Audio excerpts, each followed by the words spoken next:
Hello बच्चों, welcome to Newtonian and the channel which clear all the concepts of physics. क्योंकि हम concepts का रट्टा नहीं लगाते, हम कॉन्सेप्ट्स को क्लियर करते हैं। तो आज हम पढ़ने वाले हैं चैप्टर नंबर 11 किरण प्रकाशिकी का लेक्चर नंबर 4। इस लेक्चर के अंदर अपने टॉपिक्स होने वाले हैं चिन्ह परिपाटी तथा वक्रता त्रिज्या r व फोकस दूरी f में संबंध, जिनकी छोटी सी जानकारी हमें 10th क्लास के अंदर हो चुकी है। तो चलिए स्टार्ट करते हैं अपन चिन्ह परिपाटी। ठीक है, तो चिन्ह परिपाटी को समझने के लिए हमें बात करनी पड़ेगी इससे पहले वाले लेक्चर की। तो इससे पहले वाले लेक्चर के अंदर हमने देखा है कि गोलीय दर्पणों से प्रतिबिंब का निर्माण किस प्रकार से किया जाता है। अगर वो लेक्चर आपने नहीं देखा है तो प्लीज़ आप वो लेक्चर जाके देखिए, तभी जाके ये टॉपिक अपने को समझ में आने वाला है। लेकिन मैं जानता हूँ कि आपने वो टॉपिक देख रखा है, इसलिए मैं आगे बढ़ रहा हूँ। ठीक है ना। तो उसके अंदर हमने क्लियरली देखा, जब गोलीय दर्पण के परावर्तक पृष्ठ के सम्मुख बिंब स्थापित किया जाता है तो प्रतिबिंब सीधा बनेगा, उल्टा बनेगा। ठीक, दर्पण के अंदर बनेगा या बाहर बनेगा, ये दोनों कंडीशंस हो सकती हैं। क्लियर है ना। अर्थात मैंने क्या बताया, जब गोलीय दर्पण के सम्मुख, भले ही वो उत्तल दर्पण हो या फिर अवतल दर्पण हो, तो उसके सम्मुख, उसके परावर्तक पृष्ठ के सम्मुख अगर बिंब को स्थापित किया जाता है तो उससे बनने वाला प्रतिबिंब दर्पण के अंदर बन सकता है, दर्पण के बाहर बन सकता है। एक कंडीशन तो ये है। दूसरी कंडीशन है कि वो सीधा बन सकता है या फिर उल्टा बन सकता है। तो इस बात को हमेशा हमें डिनोट करना पड़ेगा। जब प्रतिबिंब अपन बनाएंगे तो हमें बताना पड़ेगा सीधा बन रहा है, उल्टा बन रहा है। एक बात तो ये, और अंदर बन रहा है या फिर बाहर बन रहा है, इस बात को भी अपने को बताना पड़ेगा। तो ये इसको खत्म करने के लिए, इसको शॉर्टकट करने के लिए, यही बात मुझे सिर्फ एक चिन्ह से पता लग सकती है, यही बात मुझे एक साइन से पता लग सकती है। तो वो साइन जनरेट करने के लिए चिन्ह परिपाटी को यूज किया गया है। अर्थात हमें ये नहीं लिखना पड़े कि प्रतिबिंब अंदर बन रहा है, सीधा बन रहा है या उल्टा बन रहा है। इस बात को सिर्फ एक साइन से समझा जा सकता है। यही जो प्रक्रिया है, यही प्रक्रिया क्या कहलाती है, चिन्ह परिपाटी कहलाती है। एक साइन से हम समझ पाएंगे कि प्रतिबिंब दर्पण के अंदर है या बाहर है, सीधा है या उल्टा है। क्लियर बात। तो समझ में आया कि चिन्ह परिपाटी अपन क्यों पढ़ते हैं। तो चलिए स्टार्ट करते हैं चिन्ह परिपाटी। तो चिन्ह परिपाटी को हमने देखा कि क्यों यूज की जाती है। तो इसके लिए हम यूज कर रहे हैं, सबसे पहला अपन लेते हैं अवतल दर्पण। तो अवतल दर्पण अपन जानते हैं कि ये अवतल दर्पण है और ये इस साइड में इसके जो सर है, इसके सर पर बाल उगा दिए अपन ने। ठीक, तो ये आ गया बाल, और ये है इसकी मुख्य अक्ष, और ये बिंदु P, और ये बिंदु F, ये बिंदु C। क्लियर। अब देखा जाएगा कि जब बिंब इस दिशा में स्थित है, तो जब बिंब इस दिशा में स्थित है तो चिन्ह कैसा लिया जाएगा, धनात्मक लिया जाएगा या ऋणात्मक लिया जाएगा। अगर प्रतिबिंब इस दिशा में है, क्योंकि बिंब तो अपन इस दिशा में स्थापित कर नहीं सकते, क्योंकि हम जानते हैं कि जिस दिशा में पॉलिश की हुई होती है उस दिशा में हम प्रतिबिंब नहीं रख सकते। अगर कोई रख रहा है तो इसका मतलब समझ सकते हैं कि वो कितना बड़ा मोथा है। क्लियर है ना बात। तो ये बात अपने को समझ में आती है। तो बिंब इधर रखा जाएगा और प्रतिबिंब इधर बन सकता है, इधर भी बन सकता है। प्रतिबिंब क्या होता है, इधर भी बन सकता है, इधर भी बन सकता है, लेकिन बिंब हमेशा इस दिशा में रखा जाएगा। तो हमें क्या करना पड़ेगा, देखना पड़ेगा कि प्रतिबिंब किधर बन रहा है। तो हम सिर्फ एक पॉइंट से दर्शा सकते हैं कि धनात्मक बनेगा या ऋणात्मक बनेगा। तो इसके लिए हम मान लेंगे कि ये जो बिंदु P है वो मूल बिंदु की तरह कार्य कर रहा है, मूल बिंदु की तरह कार्य कर रहा है। इस दिशा की जो दूरियां हैं, मूल बिंदु से इस दिशा की दूरियों को हमेशा लिया जाएगा धनात्मक, धनात्मक दूरियां। इस दिशा की दूरियों को लिया जाएगा ऋणात्मक दूरियां, ऋणात्मक दूरियां। क्लियर बात। इस दिशा की दूरियों को, अगर बिंदु P इस दिशा में कोई बिंब स्थित है तो उसकी इस बिंदु P से जो दूरी है वो धनात्मक ली जाएगी या ऋणात्मक ली जाएगी, ये अपन ने बताया। इस दिशा में है, अगर बिंब यहाँ पे बन रहा है तो वो धनात्मक है। अगर अगर प्रतिबिंब इस दिशा में बन रहा है तो वो धनात्मक आएगा उसका मान, और इस दिशा में है तो वो ऋणात्मक आएगा। क्लियर है ना बात? यानी कि अगर हम क्या करते हैं, बिंब यहाँ पे स्थापित है तो बिंदु P से जो दूरी आएगी अगर F पर है तो वो दूरी ऋणात्मक ली जाएगी, अर्थात इसकी फोकस दूरी भी क्या आएगी, ऋणात्मक आएगी, और इसकी वक्रता त्रिज्या भी क्या आएगी, ऋणात्मक, क्योंकि वक्रता त्रिज्या C और P के मध्य की बिंदु है, दूरी है, और फोकस दूरी है F व P के मध्य की दूरी, तो ये भी ऋणात्मक ली जाएगी। क्लियर बात? तो ये अपन ने देख लिया दूरियों के बारे में। यही हम देखते हैं ऊंचाई के बारे में। ये तो हमने देखा कि बिंदु P से अंदर बनेगा या बाहर बनेगा, ये तो एक बात। दूसरी बात थी छोटा बनेगा या बड़ा बनेगा, सीधा बनेगा या उल्टा बनेगा। तो जब भी प्रतिबिंब इससे ऊपर है, अर्थात जो मूल अक्ष है अपने पास में, मुख्य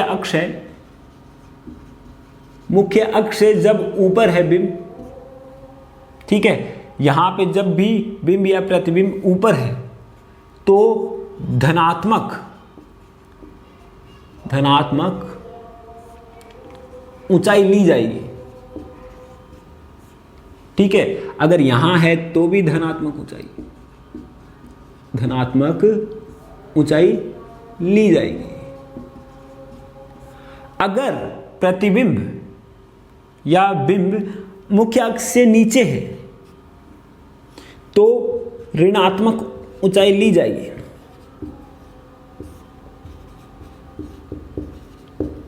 तो ये हुई इसकी चिन्ह परिपाटी। क्लियर बात? ऐसे ही आएगा अपने पास में उत्तल दर्पण के तरफ। ये रहा अपने पास उत्तल दर्पण और ये आ गए इसके यहाँ पर बाल। ठीक है, ये अपन ने इसके बाल ले लिए। अब देखते हैं, ये है इसकी मुख्य अक्ष, ये बिंदु P जो कि कार्य करेगा मूल बिंदु की तरह। किसकी तरह कार्य करेगा? मूल बिंदु की तरह। ये बिंदु है अपने पास में फोकस पॉइंट और ये है वक्रता केंद्र C। अगर बिंब इस दिशा में है, ठीक है, वैसे तो हमें पता है कि बिंब सदैव इस दिशा में है, फिर भी हमें ये जो दूरियां हैं ये पॉइंट याद रखना है, ऋणात्मक दूरी होगी। इस दिशा की दूरी जो आएगी वो क्या आएगी? धनात्मक दूरी। और ऊपर जो बनेगा बिंब है या प्रतिबिंब ऊपर बन रहा है, मुख्य अक्ष से ऊपर है, तो वो क्या आएगा? धनात्मक ऊंचाई। अगर इस प्रकार से बन रहा है नीचे, अगर नीचे बनेगा तो वो क्या आएगा? ऋणात्मक ऊंचाई। लेकिन हम जानते हैं कि इसके सम्मुख इसका जो प्रतिबिंब बनेगा वो ऋणात्मक नहीं होगा, सीधा बनता है। फिर भी अपने को ध्यान रखना है कि अगर नीचे बन जाता है तो वो ऋणात्मक होगा, ऊपर होगा तो धनात्मक हो जाएगा। अब देखिए, एक एग्जाम्पल के साथ मैं इसको बताने की कोशिश करूंगा।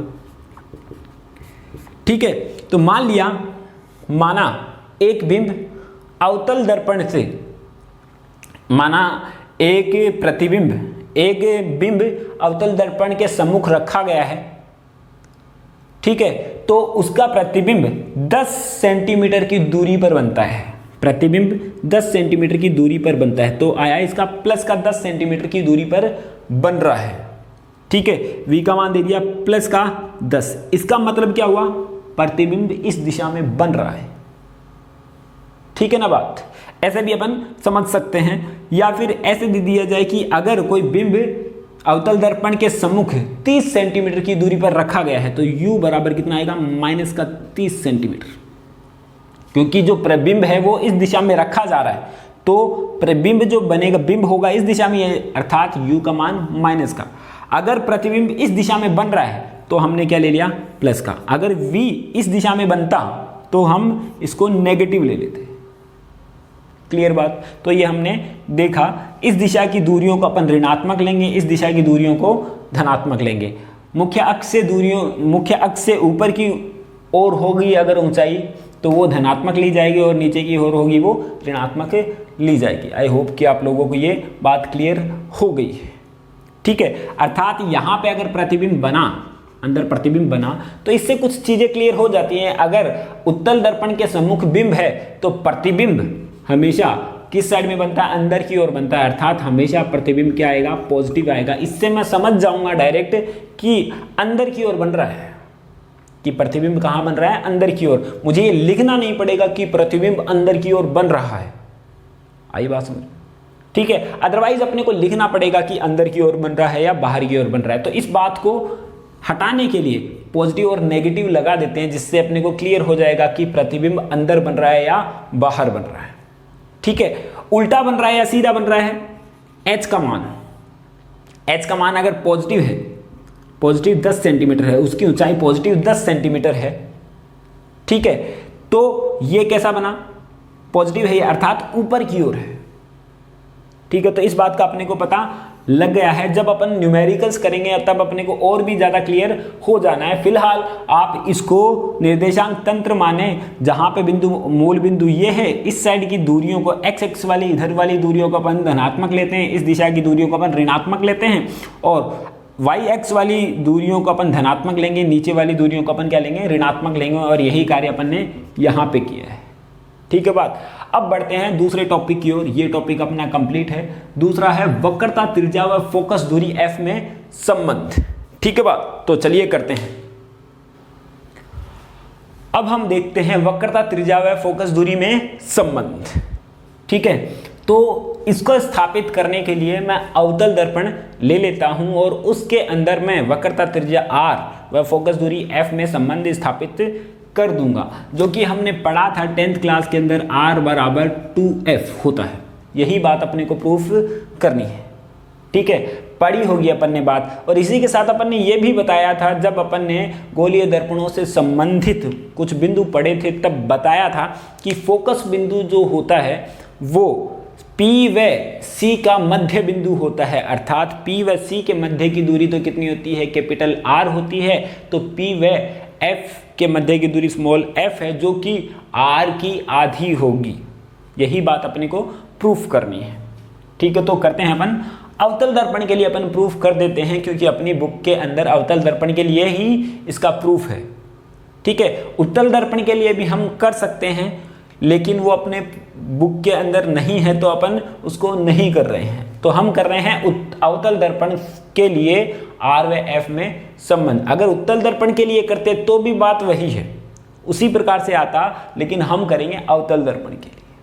ठीक है, तो चलिए स्टार्ट करते हैं अपन अवतल दर्पण के लिए। तो मान लिया अपने पास में ये एक अवतल दर्पण है, ये अवतल दर्पण लिया अपन ने, ये रहे उसके बाल, और ये बिंदु P, और ये बिंदु F, और ये बिंदु C। ये दूरी जो है वो क्या है, F। ये जो दूरी कितनी है, कैपिटल R, क्योंकि इनके अंदर तो संबंध स्थापित करना है। हमारा संबंध क्या है, R व F में संबंध। यही बात तो अपने को बतानी। ठीक है ना बात। तो चलिए करते हैं। तो अब इसको समझने के लिए हम किसी एक किरण का सहारा लेंगे, क्योंकि हमें प्रतिबिंब तो बनाना नहीं है। तो प्रतिबिंब बनाने के लिए तो हमें मिनिमम 2 किरणों की आवश्यकता होती है, लेकिन यहाँ पे हमें R व F में संबंध स्थापित करना है। तो एक किरण मैं काम में लूंगा और उससे R व F का संबंध स्थापित कर दूंगा कुछ कंडीशंस लगा के। तो मान लिया अपने पास में एक किरण आती है मुख्य अक्ष के समांतर, तो ये मुख्य अक्ष के समांतर आती है किरण, तो ये है अपने पास में आपतित किरण, आपतित किरण जो कि मुख्य अक्ष के समांतर है। हम जानते हैं कि परावर्तक पृष्ठ से टकराकर यह मुख्य फोकस से गुजरेगी, ये मुख्य फोकस से गुजरती है। क्लियर एक बात। दूसरा पॉइंट, हम जानते हैं कि परावर्तन, ये परावर्तित किरण है भाई, ये परावर्तित किरण है। हम जानते हैं कि परावर्तन का जो नियम है, परावर्तन का नियम सभी दर्पणों के लिए लागू होता है, अर्थात आपतित किरण, अर्थात आपतन कोण व परावर्तन कोण दोनों बराबर होते हैं।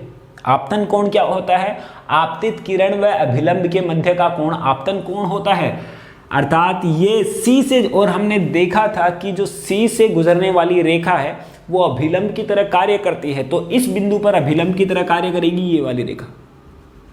तो ये आ गई अभिलंब, ये होगा इसका अभिलंब,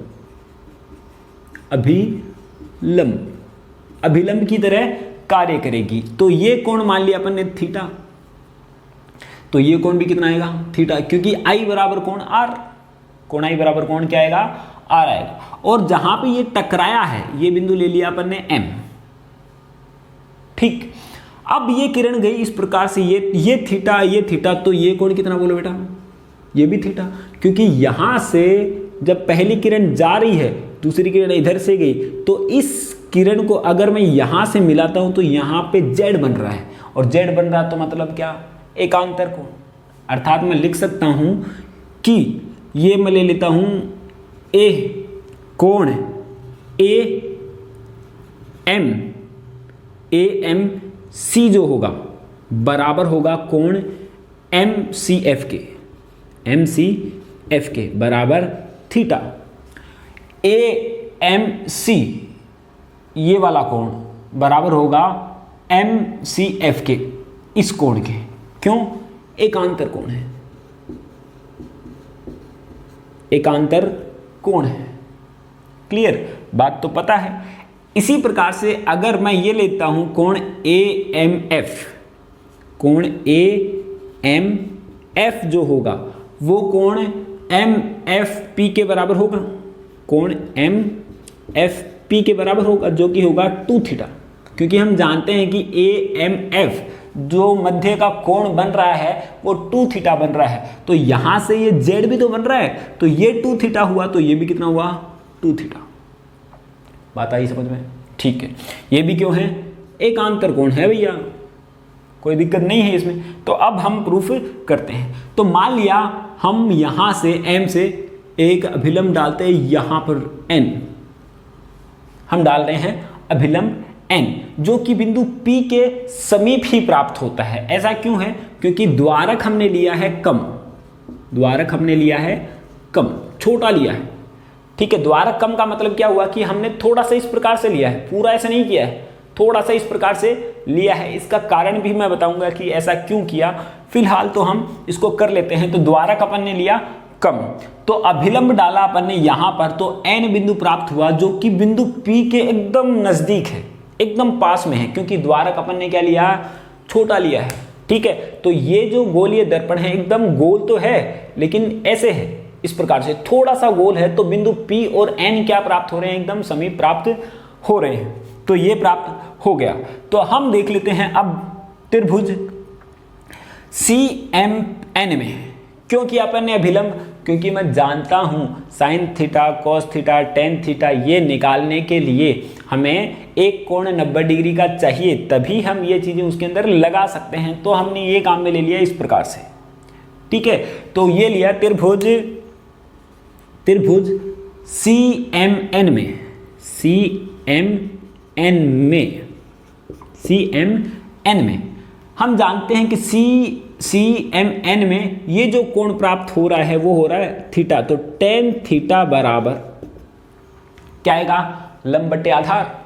लंब का मान कितना, MN, लंब बटे आधार, या लंब बटे आधार, जो कि आएगा लंब का जो मान है वो कितना है MN और आधार है CN, ठीक बात। अब अगर मान लिया टेन थीटा क्या है, स्मॉल है, टेन थीटा क्या है, स्मॉल है, छोटा है, अल्प है, तो टेन थीटा की जगह क्या लिख सकता हूं मैं, थीटा। टेन थीटा की जगह क्या लिख सकते हैं मैं, थीटा। तो यहां पे हम लिखेंगे थीटा बराबर MN बटे CN, N जो है P के जस्ट बराबर है, एकदम पास में ही है, तो CN को लगभग मैं CP के बराबर लिख सकता हूं। CN को क्या लिख सकता हूं मैं, CP के बराबर। तो ये लिखा मैंने CP, कोई दिक्कत नहीं। तो ये लिखा अपन ने इक्वेशन नंबर फर्स्ट, कोई दिक्कत नहीं है। अब देखते हैं अगला आगे, त्रिभुज इसी प्रकार से MFN में देखूंगा मैं। इस प्रकार से अपन ने देखा त्रिभुज MFN में, त्रिभुज MFN में एम एफ एन में टेन टू थीटा बराबर टेन थीटा क्या होता है, लंब बटे आधार। तो एम एफ एन में लंब आएगा एम एन और आधार आएगा एफ एन, तो एम एन बटे एफ एन, एम एन बटे एफ एन। वही बात अपने को यहां लिखनी है। अगर टेन टू थीटा अल्प है, टेन टू थीटा कितना है, अल्प है, तो टेन टू थीटा की जगह हम लिख सकेंगे टू थीटा। बात क्लियर।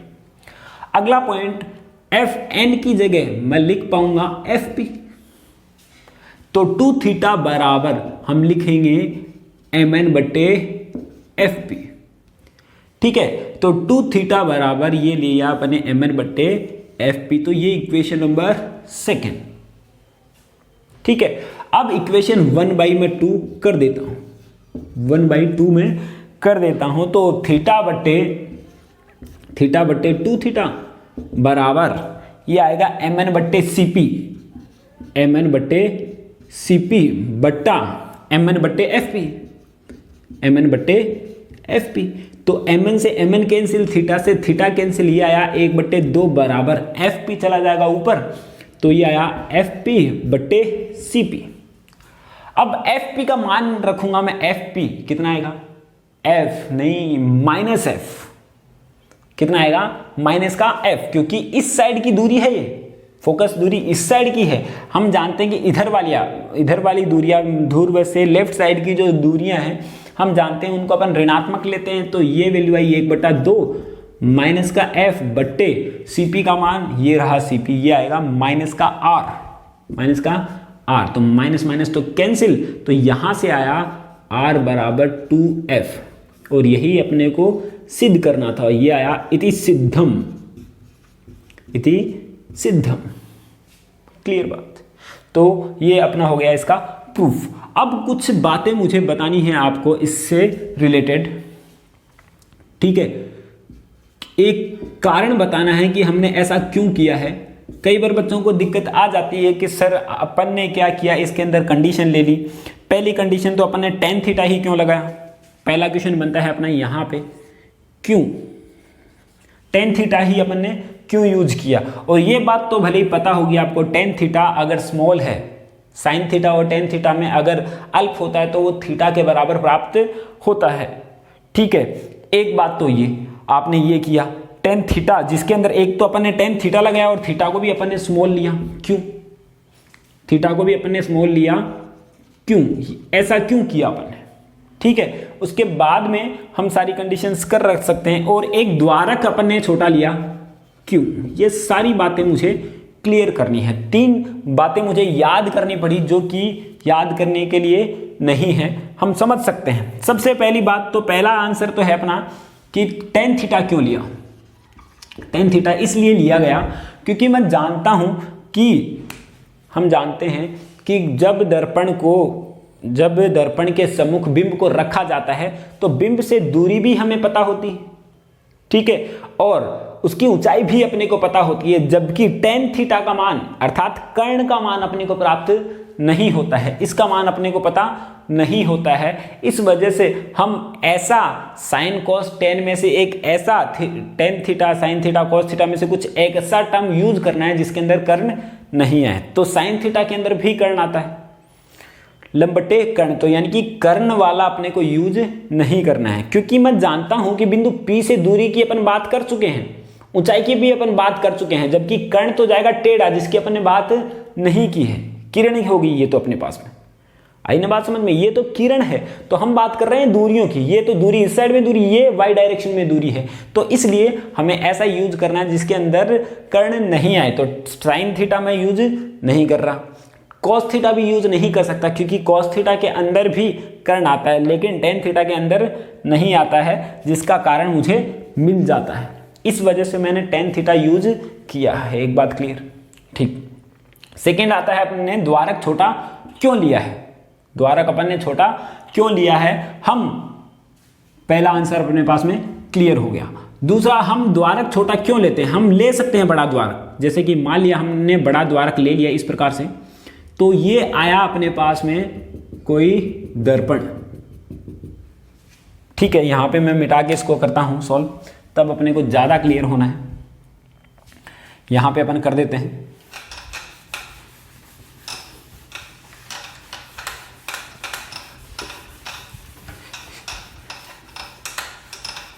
हम देख रहे हैं कि द्वारक अपन ने क्यों छोटा लिया।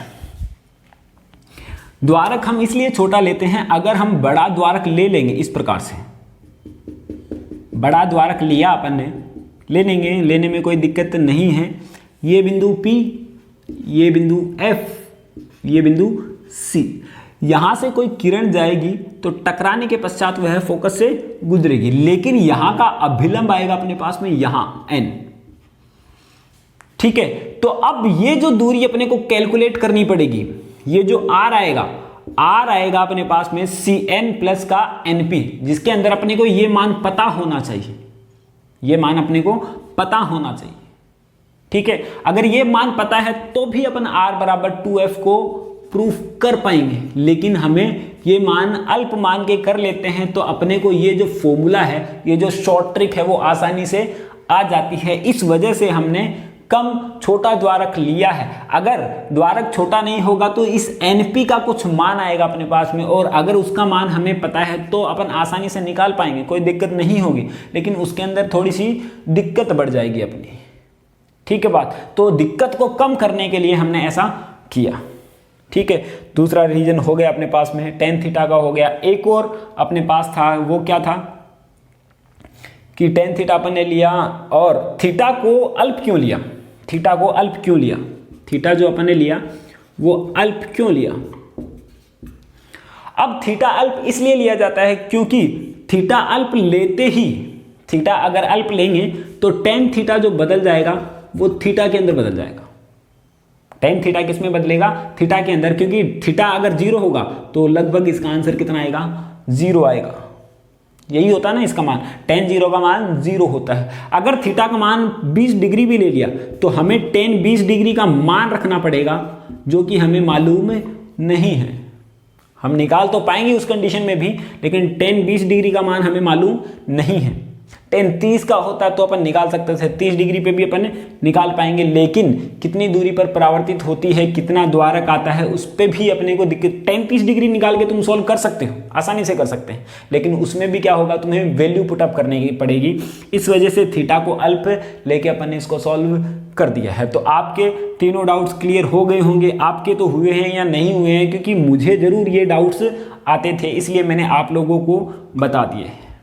क्लियर बात। तो चलिए, हमने आज दोनों टॉपिक्स कर लिए हैं। आप लोगों ने कल वाला लेक्चर देखा होगा, अगर नहीं देखा तो वो देख के ही इस वीडियो को देखें, तब जाके आपको समझ में आ जाएगा। ठीक है, और इसके साथ में आपको इसके डिस्क्रिप्शन के अंदर टेलीग्राम का लिंक मिल जाएगा, जिसके अंदर आपको PDF हैंड रिटन नोट्स मिल जाएंगे। उनको बनाइए, साथ साथ में लिखते जाइए। अपना मिशन है कि जब तक अपने पास में गाइडलाइन आती है तो हम अपने इस चैनल के ऊपर सारा का सारा जो सिलेबस है वो अपलोड करेंगे। ठीक है, RBSC बोर्ड का जितना भी सिलेबस आता है वो सारा का सारा अपलोड किया जाएगा इसके ऊपर। जैसे ही गाइडलाइन आ जाती है कि कितना आपका सिलेबस कम हो गया है, कितना नहीं हुआ है, उसके बाद में सारा का सारा सिलेबस जो डाल दिया जाएगा वो भी एग्जाम से पहले। तो कोई दिक्कत नहीं होनी चाहिए। बस लाइक और कमेंट करने का काम जारी रखें, जिससे हमें लगे कि हम जो काम कर रहे हैं वो सही कर रहे हैं और लोगों तक पहुंच पा रहा है और बच्चों को समझ में भी आ रहा है। नहीं तो पता चले कि हम फालतू में ही माथाफोड़ी कर रहे हैं। चलो, thank you, have a nice day. आप लोगों को समझ में आ गया होगा।